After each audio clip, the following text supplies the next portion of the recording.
Ini kalau misalnya uninstall aja kali ya, kalau masuk ke bank banking ini record nggak ya? Jadi ketika surah Al-Baqarah ini turun, memang Allah turunkan untuk mengawal terbentuknya masyarakat pertama, masyarakat muslim pertama di kota Madinah.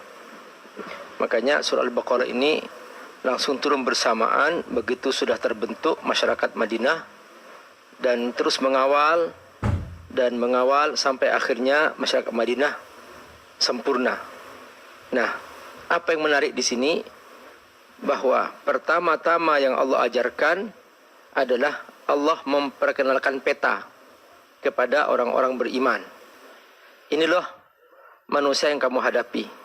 Yang pertama, yang jelas beriman, muttaqun. Ini para sahabat orang beriman yang sudah mereka jujur beriman. Yang kedua, orang yang jelas kafir. Ini kufaru Makkah, penduduk Makkah yang jelas mereka kafir. Innalladzina kafaru, yang mereka memang tidak pernah mendengar bahwa akan ada nabi terakhir, bahwa akan ada Islam. Mereka nggak pernah mendengar karena mereka di kota Mekah benar-benar eksklusif dan tidak pernah tahu bahwa akan ada nama nabi terakhir namanya Muhammad SAW. Makanya Rasulullah SAW ketika menyampaikan Islam di kota Mekah, menyampaikan iman di kota Mekah, dilawan habis-habisan karena mereka tidak tahu sama sekali. Sementara di saat yang sama, masyarakat kota Madinah bergaul dengan orang Yahudi, yang di situ orang Yahudi sudah menyebarkan berita berdasarkan kitab Taurat bahwa sudah dekat zamannya Nabi, sudah mulai ada tanda-tandanya. Maka orang Madinah sudah siap-siap nih menyambut mana Nabi terakhir nih gitu loh. Karenanya masyarakat Madinah lebih siap menerima Islam daripada masyarakat kota Mekah. Nah, di sini rahasia mengapa Rasulullah bersama para sahabat hijrah ke Madinah. Karena masyarakat Madinah lebih siap menerima Islam. Yang menyiapkan siapa? Yahudi. Karena Yahudi ini memberitahukan bahwa akan ada Nabi terakhir berdasarkan kitab suci mereka. Masyarakat Madinah tahu bahwa orang Yahudi ini punya sumber-sumber asli dari kitab suci mereka. Akhirnya mereka yakin aja berita ini pasti benar gitu. Ketika orang Islam, ketika masyarakat Madinah pergi ke kota Mekah, tiba-tiba mereka menemukan kok ada seorang mengumumkan di pasar-pasar, ayuhan nas, ana Rasulullah, qulu la ilaha illallah. Ayas, ana Rasulullah, qulu la ilaha illallah. Maka masyarakat Madinah ini ngeriung, dekatin. Jangan-jangan ini yang diceritakan Yahudi. Nah, begitu mereka melihat tanda-tandanya, sifat-sifatnya persis sama seperti yang kaum Yahudi ceritakan di kota Madinah, maka langsung mereka beriman dan langsung mereka berbaiat. Itulah kisah tentang baiat Aqabah yang pertama. Mereka pulang ke Madinah berdakwah. Ternyata kewalahan. Begitu cepatnya Islam menyebar. Akhirnya mereka kirim lagi sekelompok dari para penduduk Madinah yang sudah yang beriman, mereka untuk hanya ketemu Rasulullah SAW dan melakukan baiat Aqabah yang kedua. Nah, mereka balik terus berlomba-lomba, mereka berdakwah, maka sampai ada berita ke Rasulullah SAW, ma min baitin bil Madinah illa wa huwa muslim. Tidak ada rumah di kota Madinah kecuali rumah orang Islam. Dari sini awal hijrah. Begitu hijrah berlangsung, Allah kawal dengan surah Al-Baqarah, maka Allah beritahukan peta-peta ini. Ini loh Muhammad yang kamu hadapi. Ini yang jelas orang Islam, muttaqun. Ini yang jelas kafir, kufaru Makkah, penduduk kafir Makkah, jelas mereka kafir. Nah, ini loh Muhammad, ada penduduk yang mereka ini berwajah dua. Nah, di sini kita akan mengerti mengapa Allah Subhanahu wa taala tidak menyebut satu kata pun istilah munafik seperti yang tadi disinggung oleh Ustaz Deden. Kenapa? Ada rahasianya di sini. Ibnu Abbas radhiyallahu an ketika menjelaskan tentang asbabun nuzul ayat ini, nah mengatakan bahwa innaha nazalat fi munafiqi ahlu kitab. ini adalah ayat ini turun untuk menjelaskan kaum munafik ahli kitab. Sudah jelas petanya. Orang beriman, para sahabat, orang kafir, kufar Mekah, terus orang Yahudi. Di sini munafiku ahli kitab, orang-orang munafik dari kalangan ahli kitab.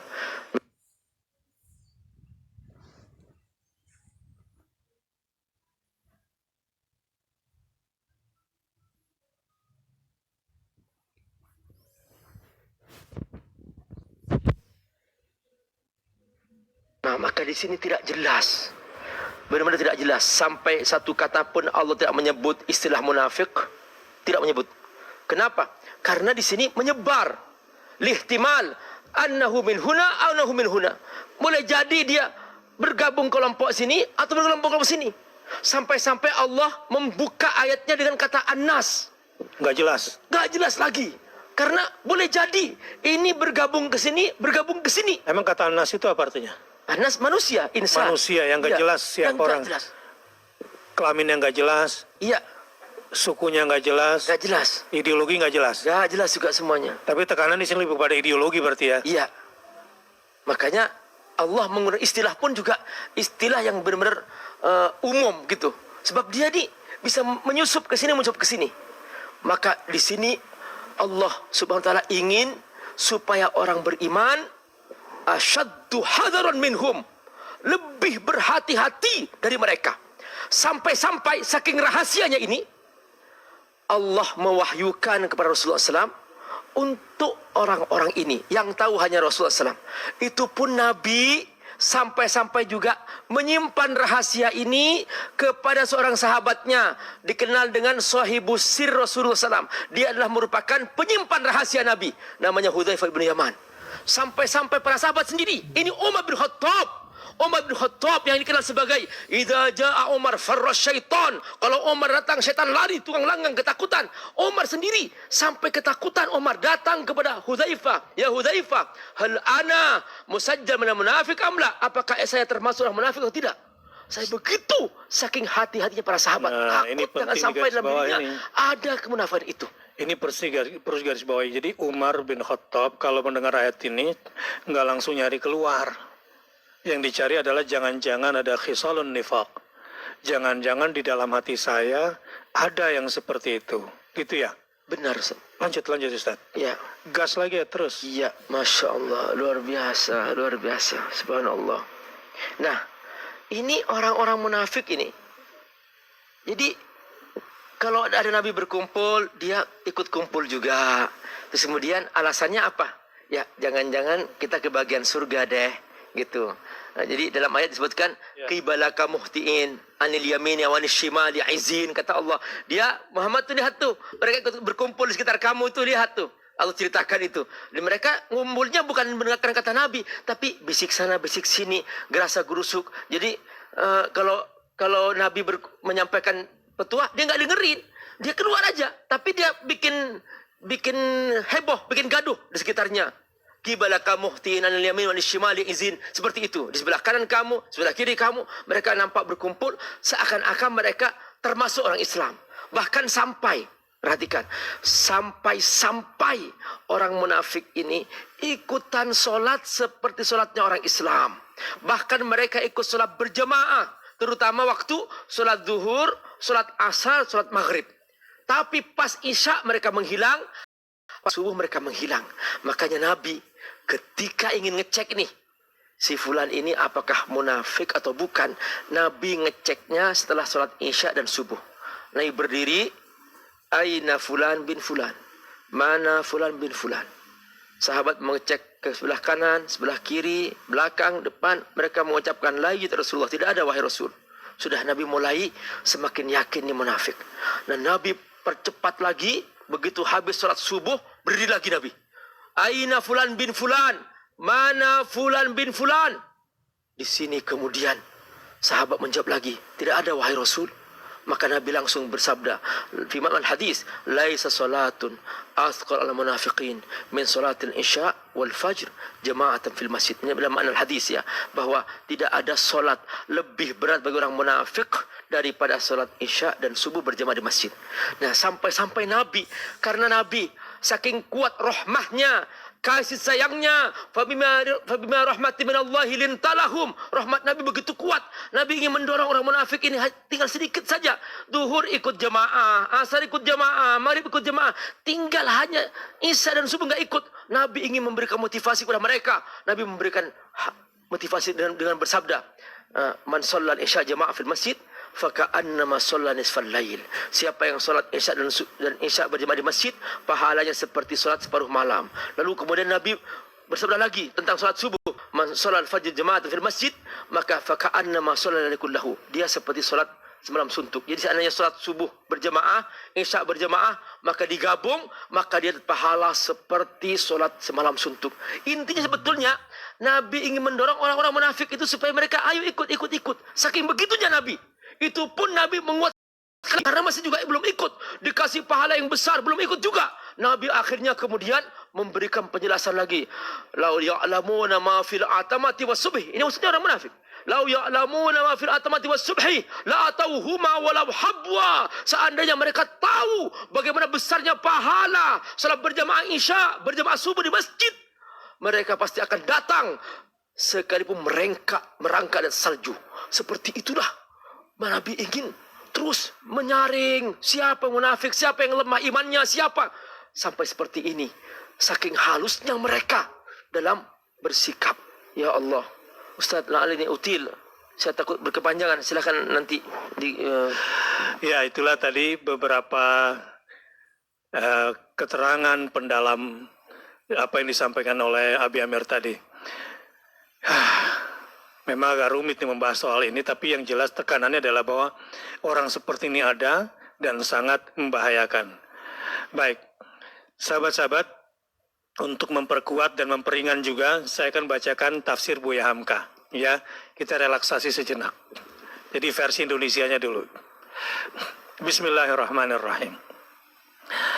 Kata Buya Hamka, mulai ayat 8 ini sampai ayat 20 akan dibicarakan yang lebih sulit daripada kufur. Udah begitu bahasanya. Lebih sulit garis bawahi. Yaitu orang-orang yang berlain apa yang diucapkannya dengan mulutnya, dengan pendirian hatinya yang sebenarnya. Sifat ini bernama nifaq dan pelakunya bernama munafik. Mereka berkata dengan mulut bahwa mereka percaya kepada Allah, percaya akan hari kemudian, tetapi yang sebenarnya adalah mereka itu orang-orang yang tidak percaya. Orang-orang munafik itu mulutnya mengakui percaya, tetapi hatinya tidak. Dan pada perbuatannya lebih terbukti lagi bahwa pengakuan mulutnya tidak sesuai dengan apa yang tersimpan di hati. Menarik sekali gambaran psikologi munafik ekspresi Buya Hamka dalam tafsir Al-Azharnya. Sebab meskipun orang memaksa-maksa dirinya berbuat sesuatu perbuatan yang hanya diakui oleh mulut, padahal tidak dari hati, maka tidaklah akan lama dia dapat mengerjakan pekerjaan itu. Nih, orang seperti ini kalaupun kita suruh dia, kita paksa, kamu kan udah tahu, ayo kerjakan. Iya, aku kerjakan. Tapi nggak lama. Nah, manusia jenis ini, pura-pura berislam ini banyak. Dan jangan-jangan ada juga di dalam hati kita. Laksana seorang menantu. Loh, kok jadi menantu di sini? Laksana seorang menantu yang segan kepada mertuanya. Lalu dia pun pergi sembahyang maghrib ke langgar yang terdekat. Beberapa hari setelah dia kawin, padahal dia tidak biasa mengerjakan sembahyang, beberapa minggu kemudian dia pun berhenti. Sebab kelanggar itu tidak dari hatinya. Ini perumpamaan masa lalu begini. Bagus sekali. Ya. Jadi Buya Hamka kasih contoh bahwa nanti suatu saat akan dibaca oleh seorang yang lagi puber nih. Jadi sholatnya sholat pencitraan. Ya. Imannya iman pencitraan. Demi mengambil anak orang gitu ya. Benar. Kalimat munafik atau nifak itu asal artinya ialah lobang tempat bersembunyi di bawah tanah. Oh, dalam bahasa Arab nafak ya? Nafak, terowongan. Terowongan. Jadi orang munafik itu berada dalam terowongan. Mukanya dua. Mukanya dua ya, depan, belakang. Ingat peristiwa terowongan Mina ya. Iya. Lubang perlindungan dari bahaya udara disebut nifak. Dari sinilah diambil arti dari orang yang menyembunyikan keadaan yang sebenarnya sebagai pengicuhan atau penipuan. Astagfirullah. Ini kata Buya Hamka. Baik, saya ingin kembali ke Kiai Deden lagi. Kira-kira mana yang digarisbawahi oleh Kiai Deden tentang tafsir Al-Azhar tadi, atau ada yang belum disampaikan? Silakan. Yang saya sampaikan dan menjadi penekanan dari ayat ini khususnya bagi saya tentang berbohong. Berbohong. Yakni sebenarnya ketika seseorang sudah berbohong walau hanya satu kali, maka pintu nifak itu terbuka. Oh. Di pesan WhatsApp ada kabar-kabar yang belum di cross check atau sengaja membuat kabar yang tidak betul, maka hal itu sudah membuka dirinya untuk seakan-akan mengatakan amanna billahi wa bil yaumil akhir wa ma hum bimu'minin. Wa ma hum bimu'minin. Berbohong. Dan tentang nifak ini, seseorang tidak akan mampu mengerjakan kebaikan jika tidak dari hati. Iya. Orang munafik ini, dia misalkan tadi Abi Amir mengatakan bahwa bahkan mereka itu sholat. Jadi sholat mereka itu kalau saya lihat wa idza qamu ila sholati qamu kusala, yang dimaksud kusala itu bukanlah dia telat ke masjid sebenarnya. Tetapi justru mereka ketika sholat berjamaah itu paling dulu ke masjidnya, paling terakhir keluarnya. Tetapi selama itu berlangsung dia memikirkan kapan selesai. Paling dulu masuknya, paling terakhir keluarnya, tetapi selama proses itu berlangsung dia berpikir selalu kapan ini selesai. Dia bisa menikmati, dan orang yang seperti itu tidak akan bertahan lama. Jadi akhirnya terbongkar juga ya. Ini yang kata Buya Hamka, memaksakan dirinya. Memaksa dirinya. Makanya tidak akan lama orang seperti ini. Ini bahasa Buya Hamka itu benar tuh. Ya, Ya. menghafal Quran seringkali ada syahwat di situ. Baik, bagaimana dengan hadis tentang ayatul munafiqi salasun? Silakan. Iya. Ada orang kafir pura-pura Islam, itu munafik. Iya. Ada orang Islam tetapi punya sifat seperti munafik. Nah, ini dua hal yang berbeda nih, Berbeda. sahabat nih, ya. Jangan terlalu cepat menuduh. Maka saya bilang terminologi kemunafikan di dalam Al-Quran kadang berbeda dengan terminologi bahasa keseharian kita atau hipokrit itu. Yang jelas begini, ada kemunafikan yang mengeluarkan dari agama, ada kemunafikan yang tidak mengeluarkan orang dari agamanya. Dari situ dikenallah dua jenis munafik. Nifak dini atau nifak millah, yang kedua nifak amali. Nah, Betul. oke. Abi Amir, coba tolong jelaskan perbedaan keduanya itu. Iya, saya menyebutkan dari Imam Ar-Razi. Di sini orang Imam Ar-Razi itu membagi orang munafik ini dengan beberapa kategori. Iya. Yang pertama, at-tasdiq bil qalbi wal iqrar bil lisan. Ini mukmin, kata Imam Ar-Razi. Jadi tasdiq bil qalbi, jadi hati membenarkan plus lisan membenarkan, sama dengan mukmin. Yang kedua,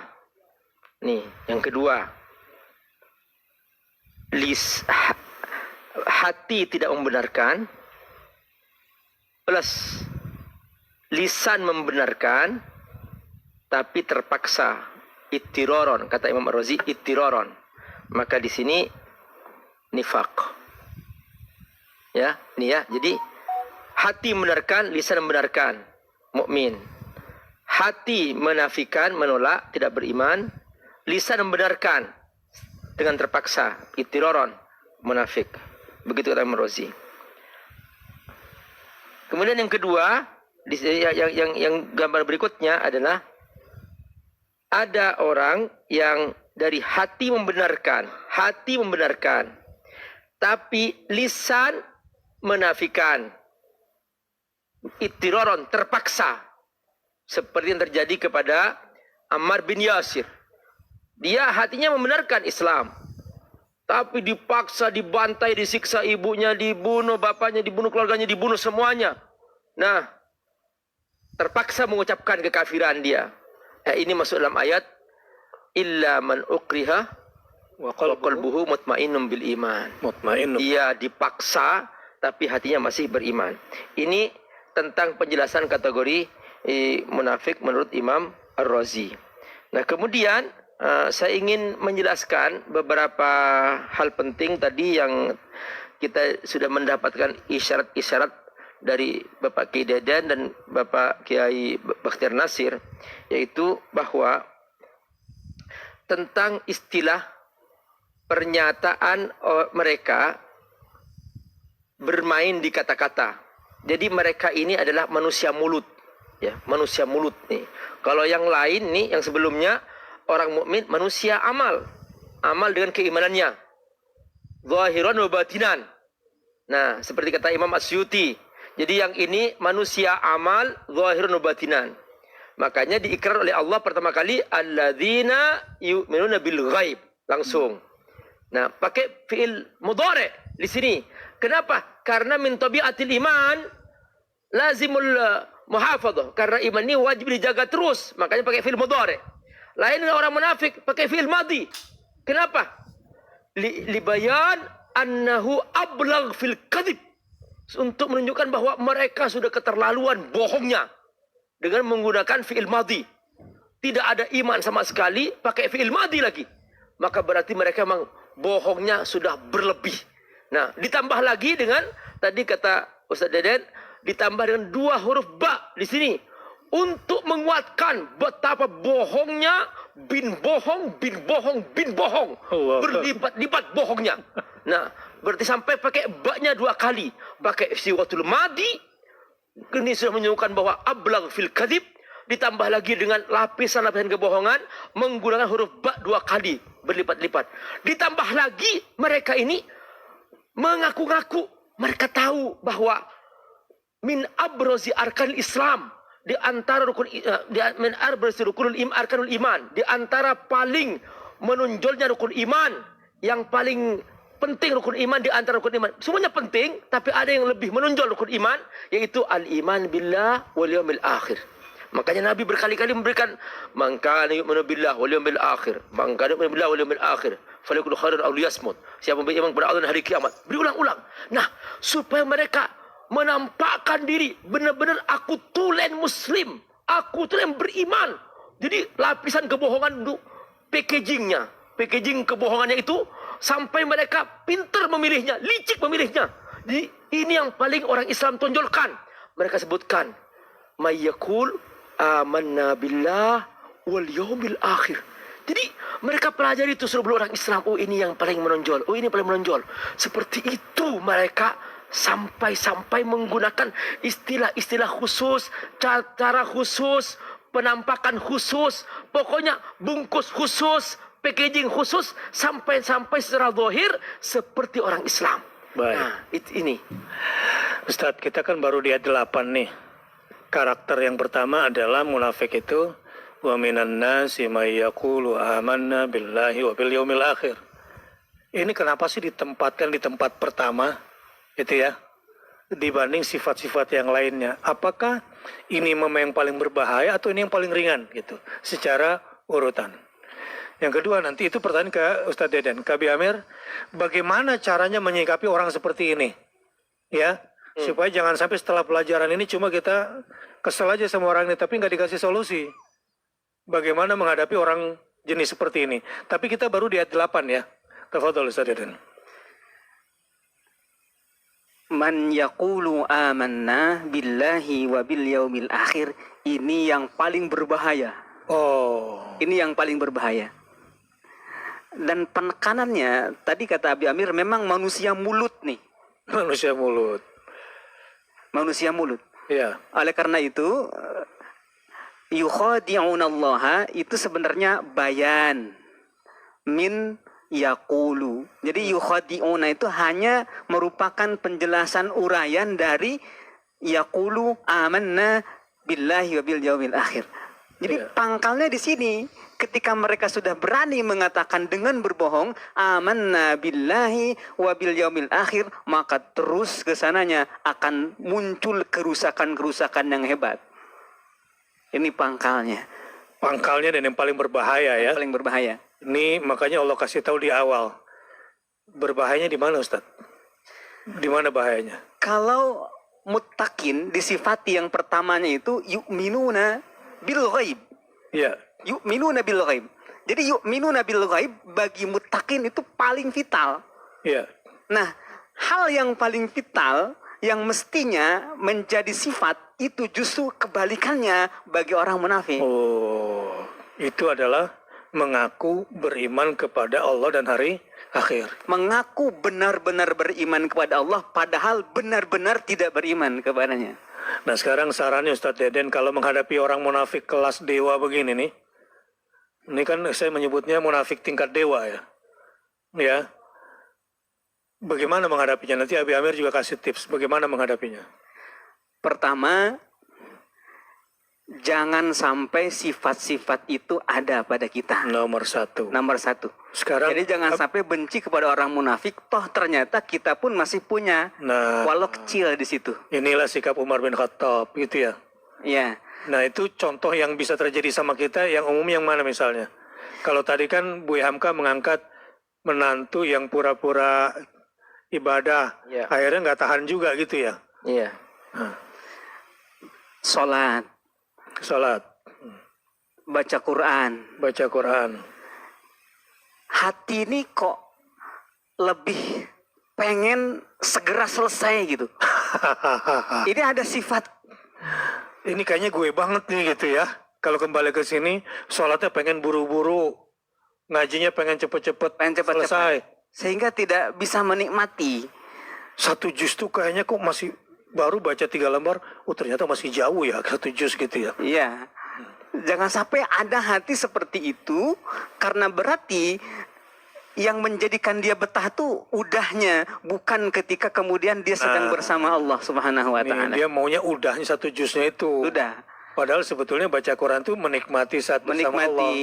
Adapun kemudian misalkan selesai, alhamdulillah. Alhamdulillah. Tidak selesai, berarti Allah masih berikan kesempatan untuk menyelesaikan di lain waktu. Itu salah satu contoh bagaimana agar sifat munafik itu tidak pernah nempel kepada kita. Jangan sampai nuduh-nuduh ke orang, ingin menyikapi mereka, tetapi justru dalam diri kita masih ada walau sedikit. Saya katakan bahwa sifat nifak itu buruk, tetapi nifak yang paling buruk adalah yang ada pada diri kita sendiri daripada yang lain. Astagfirullah, astagfirullah. Makanya sahabat, sejak awal saya mengingatkan diri saya, kemudian ada contoh dari Umar bin Khattab, jangan sampai saya termasuk tergolong itu, yang ditekan lagi sama Kiai Deden. Abi Amir, gimana menghadapi munafik tingkat dewa begini? Jadi orang munafik ini dari pelajaran tadi itu ada 2 yang paling inti. Pertama adalah ketika mereka tidak di depan orang Islam. Jadi namanya bil ghaib. Iya. Jadi ketika tidak di depan orang Islam, mereka nampak tuh setannya, nampak kekafirannya. Iya. Jadi seperti itu. Makanya ketika Allah menekankan ciri orang beriman, alladzina yu'minuna bil ghaib. Karena nanti Allah akan jelaskan nih bahwa akan muncul fenomena manusia yang dia itu indal ghaib yakfur. Ketika dia ghaib yakfur. Makanya dalam surah Al-Mulk Allah firman, innal ladzina yakhshawna rabbahum bil ghaibi lahum maghfiratu wa ajrun kabir. Nah, caranya gimana? Gampang. Para ulama memberikan definisi. Al-muttaqun humul ladzina tasawat hasanatuhum fi sirrihim wa alaniyatihim. Orang bertakwa itulah orang yang dia itu sama-sama baik. Ada orang baik, tidak ada orang baik. Nah, orang munafik ini di depan banyak orang dia baik, tapi tidak ada orang dia busuk. Itu dia, indal ghaib. Ukurannya di indal ghaib. Pokoknya diingat nih, indal ghaib. Ketika tidak orang, lihat diri kita masing-masing. Ketika pintu ditutup, kamar ditutup, sendirian, tidak ada yang tahu, lihat diri kita masing-masing. Benar enggak kita ini bersama Allah? Atau ternyata bersama setan? Nah di situ supaya kita berhati-hati, karena ini adalah ciri kemunafikan yang paling bejat di situ. Mereka adalah ketika sendirian nampak itu. Kalau sama-sama baik, aman, bertakwa dia. Itu yang pertama. Yang kedua adalah bahwa mereka ini at-tanaqud. Ini yang digarisbawahi oleh Syekh Sya'rawi. Hum indahum at-tanaqud. Yaqulun amanna billahi bil yawmil akhir wa ma hum bimu'minin. Jadi mereka, tadi kata Ustaz Deden, kata Ustaz Bakhtiar juga, jadi mereka ini berada dalam pertarungan abadi dalam dirinya. Di satu sisi dia harus mengaku beriman, tapi di sisi lain harus mengaku kafir. Karena dia bertarung dalam dirinya. Kalau orang kafir, jelas kafir dia. Dia nggak sibuk dengan yang lain-lain. Kalau orang mukmin, jelas mukmin dia, nggak sibuk dengan yang lain-lain. Tapi di sini tidak. Dia bertarung dalam dirinya. Antara dia menunjukkan kemunafikan, menunjukkan keimanan kapan, kekafiran kapan. Begitulah pertarungan abadi. Jadi dalam dirinya mereka, kata Syekh Sya'rawi, indahum tanaqud ma'al mu'minin, wa indahum tanaqud ma'al kafirin, wa indahum tanaqud baina dunyahum wa akhiratihim, wa indahum tanaqud ma'a anfusihim. Mereka tanakutnya berlapis-lapis. Tanakutnya artinya apa? Kontradiksi. Mereka punya kontradiksi dengan orang beriman, kontradiksi dengan orang kafir, kontradiksi antara dunia dan akhiratnya, kepentingan dunia, kepentingan akhirat, dan kontradiksi antara mereka dan diri mereka sendiri. Pertarungan membuat mereka gelisah dan tidak akan pernah selesai. Ini nanti akan kelihatan ketika kita membahas ayat berikutnya, bagaimana Allah menggambarkan mereka itu seperti terombang-ambing dalam gelombang kehidupan tak pernah selesai. Itulah penderitaan orang-orang munafik. Makanya hindari sikap kontradiksi. Jujurlah, nampakkan bahwa aku jelas, bahwa aku tidak bermuka dua. Nih kata munafik itu sebetulnya diambil dari kata nafaqal yarbu, ada seekor binatang. Ini dalam lisanul Arab disebutkan al yarbu, itu nama binatang yang dia itu masuk di satu lubang, keluar di lubang yang lain. Dari situ istilah bahasa Arab mengatakan nafaqal yarbu. Jadi seperti binatang yarbu, dia itu masuk di satu lubang, keluar di lubang yang lain. Maka kita supaya tenang, janganlah berpura-pura, janganlah pakai pencitraan. Setiap pencitraan, setiap pura-pura, setiap basa-basi, semua pasti kecium. Karena apa? Karena kebusukan itu akan terbaca oleh fitrah manusia. Astagfirullah wa atubu ilaih. Sahabat, ini memang malam minggu jadi malam spesial, waktunya kita tambah. Ya, udah ada hubungannya juga sih sebetulnya, kan yang lockdown ya lockdown, tapi kan yang di daerah juga mungkin atau yang di luar negeri semuanya bisa menikmati. Baik, sebelum saya tutup dengan doa yang akan disampaikan oleh Habib Amir dan K. Deden, mungkin untuk ayat 8 ini saja. Sahabat-sahabat semua, kita sudah mengambil banyak sekali ilmu pada malam hari ini, tinggal bagaimana kita mempraktekannya. Tetapi untuk mempraktekan itu dimulai dari kita dulu, dan gak usah melihat keluar dan gak usah mencari-cari. Karena yang begitu pasti ada. Yang penting adalah jangan sampai sifat itu ada di dalam hati kita. Dan kalau ketemu orang seperti itu, maka satu kata, waspadalah. Cuma waspadalah itu judulnya. Kenapa waspadalah? Ya fahamlah. Ya, karena kan ada orang katanya begini, ada 3 jenis manusia. Ada orang tahu kalau dirinya tahu. Nah, orang seperti itu ikutilah.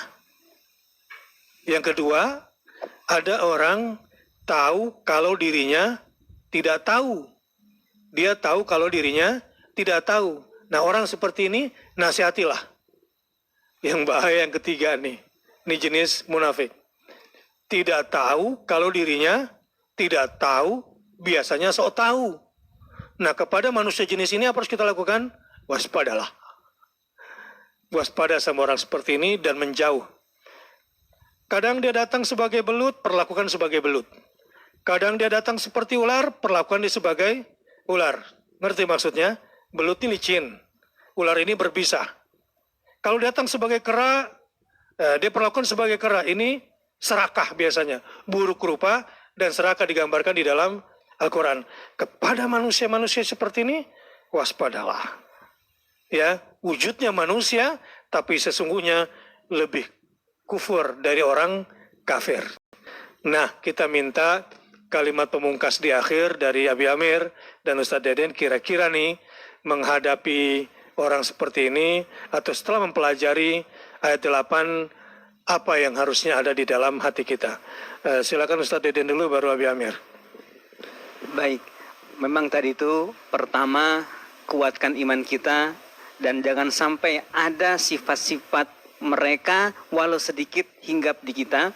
Yang kedua, dengan cara itu kita akan mampu mengenal siapa-siapa saja. Karena tanpa kita menjauhi sifat-sifat itu mungkin tidak akan bisa mengenal nih mana yang bahaya, mana yang enggak. Tapi kalau kita sudah bisa menjauhi sifat-sifat itu, maka kita akan mengetahui mana ini yang berbahaya dan yang harus diwaspadai. Dan yang ketiga, untuk mengatasi atau menghadapi mereka, ya, ketika kita tahu bahwa mereka itu ada, itu sudah cukup bagi kita untuk bisa menghadapinya. Persoalannya adalah kita seringkali tidak tahu mana-mananya. Kalau kita sudah tahu, maka itulah sebenarnya mereka pura-pura nipu kita, padahal kita tahu mereka sedang menipu kita. Itu penderitaan bagi dia. Astagfirullah, astagfirullah. Silakan Nabi Amir. Ya, kepada semua sahabat, termasuk diri sendiri nih, diri Abi Amir sendiri, ingin menyampaikan pesan. Jujurlah kepada Allah. Jujurlah kepada Allah. Jujurlah kepada Allah. Pastikan bahwa di saat tidak ada orang, kita tetap taat. Di depan banyak orang juga kita taat. Tidak ada orang kita baik, ada orang kita baik. Pastikan. Biasakan beramal soleh saat tidak ada orang. Makanya kita diajarkan agar bangun sholat tahajud, karena di situ melatih kejujuran iman yang sebenarnya. Sehingga kita tahu apakah aku ini, dalam diriku ini ada bibit-bibit kemunafikan atau tidak. Makanya kalau sedekah, berusahalah sedekah dengan niat karena Allah. Sekalipun ketahuan orang, tapi tetap karena Allah. Tapi berusahalah, biasakan berinfak supaya berlatih diri, menjujurkan diri dalam kejujuran yang hakiki. Berinfaklah sampai kata Nabi, hatta la ta'lam ma shimaluhu ma tunfik yaminuh. Sampai-sampai tangan kirinya tidak tahu bahwa tangan kanannya sedang berinfak. Ini pelatihan iman luar biasa. Dan ini diringkas menjadi satu kata, waspadalah. Artinya bahwa kita benar-benar waspada sampai-sampai Allah menggambarkan dengan gambaran yang begitu dahsyat. Pokoknya kita bersungguh-sungguh waspada dari sikap kemunafikan ini. Sahabat, tampilan luar mereka sangat mengesankan. Ucapan mereka itu kadang-kadang seperti sebuah sandaran yang kokoh, tapi ternyata hanya sebuah fata morgana. Hati-hati dan waspada terhadap manusia seperti ini. Namun yang kita bahas ini betul-betul tingkat kemunafikan yang luar biasa. Ada ayat-ayat atau tanda-tanda munafik keseharian. Jika berkata dusta, ya, idza hadatsa kadzaba. Yang kedua, idza wa'ada akhlaf. Jika berjanji dia ingkar. Dan yang ketiga, wa idza tumina khana. Jika dipercaya dia khianat. Dan dalam riwayat lain disebutkan idza khasama fajar. Jika berseteru dia licik. Siapa sih yang nggak pernah melakukan 4 ini dalam kehidupan kesehariannya? Pastilah. Saya yang semua ada di depan ini pasti pernah melakukan yang 4 ini sekali dalam hidup atau berkali-kali. Wallahu a'lam bishawab. Ini pintu masuk, walaupun ini adalah nifaq amali, munafik perbuatan yang belum sampai kepada nifak dini, tapi 4 ini bisa menjadi pintu masuk kita menjadi orang munafik sebenarnya. Maka kata ulama, jangan bohong walau bercanda. Sebab awalnya sifat bohong ini dari bercanda dulu, akhirnya lama-lama beneran. Ya, ini hati-hati dengan sifat prank-prank-prankan ini nih. Ya kan sekarang lagi musim nih kalau di medsos nih ngeprank. Sebetulnya apa? Bohong ini perilaku-perilaku yang dianggap lazim, ini bahaya. Idza hadatsa kadzaba wa idza